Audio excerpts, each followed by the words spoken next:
Bonjour à toutes, bonjour à tous. C'est la première fois que je m'adresse à vous sous cette forme, en vidéo et via internet et les réseaux sociaux. N'y voyez aucune prétention de ma part, c'est juste une volonté de communiquer efficacement, d'utiliser les moyens modernes pour communiquer parce que c'est important.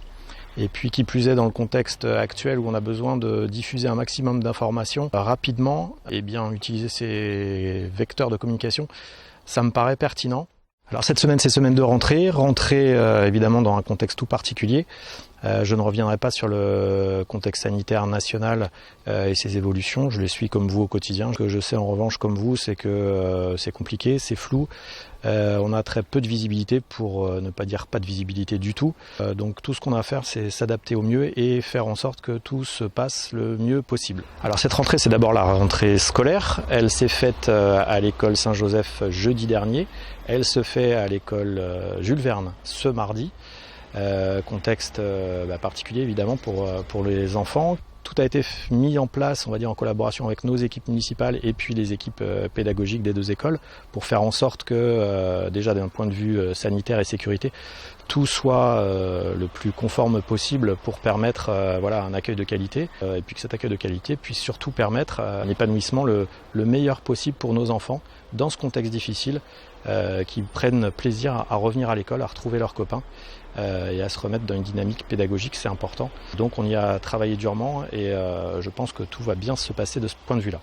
Rentrée municipale également, marquée malheureusement par de nombreuses annulations d'événements. On est lundi, hier dimanche 30, on avait initialement prévu un nouvel événement qui devait s'appeler Mauve en fête, qui se voulait une fête de village, festive, conviviale, fédératrice.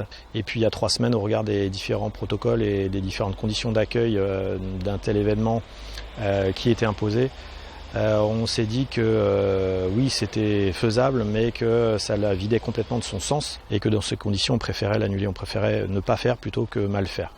C'est pour les mêmes raisons qu'à regret, on a également anticipé sur l'annulation du festival Mauve de Rire, festival d'humour qui devait se tenir début octobre.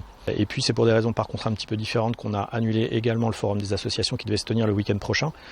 Pour le coup, c'est pas de notre fait, on s'est battu avec nos équipes pour essayer de trouver des solutions de la mise en place du forum des associations.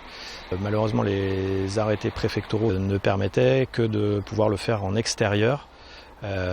Et compte tenu des différents aléas et notamment de l'aléa météo, on s'est dit encore que c'était pas forcément la meilleure solution, donc on a également décidé d'annuler ce forum des associations.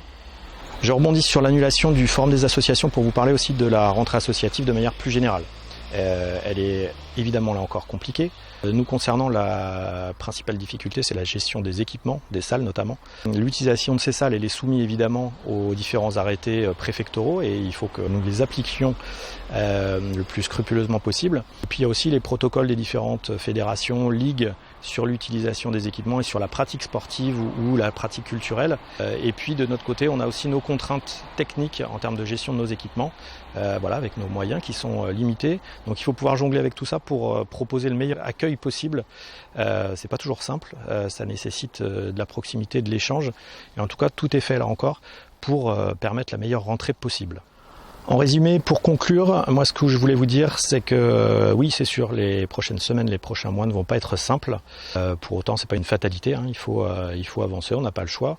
Nous tous, et nous à la mairie en particulier, il faudra être réactif, il faudra s'adapter, pouvoir réagir et ajuster nos politiques en fonction des événements. Et puis de manière globale, je pense qu'il y a un mot qui va être important sur cette fin d'année et sur les prochains mois, ça va être la solidarité. Alors la solidarité, souvent dans cette période de crise, on l'assimile aux personnes fragiles et notamment aux personnes âgées. Alors évidemment c'est un point important et nous au niveau de la mairie on a une veille la plus active possible à l'égard de nos aînés, mais pas que. Je parlais de la rentrée tout à l'heure, les enfants qui retournent à l'école dans ce contexte-là, c'est aussi des personnes vulnérables, fragiles. Et puis je pense nous tous au quotidien aussi. La crise a mis en place le télétravail ça a plein de vertus très positives, mais ça peut être aussi compliqué à gérer. initier un télétravail au printemps quand il fait beau, c'est une chose. Le vivre durablement l'hiver quand il fait froid et qu'il pleut et qu'on se retrouve un petit peu isolé, ça peut être aussi un peu plus compliqué. Donc voilà, il faut être en veille par rapport à ça, il faut être à l'écoute, il faut échanger les uns avec les autres, à la fois quand on peut être en difficulté et puis inversement quand on peut être aidant.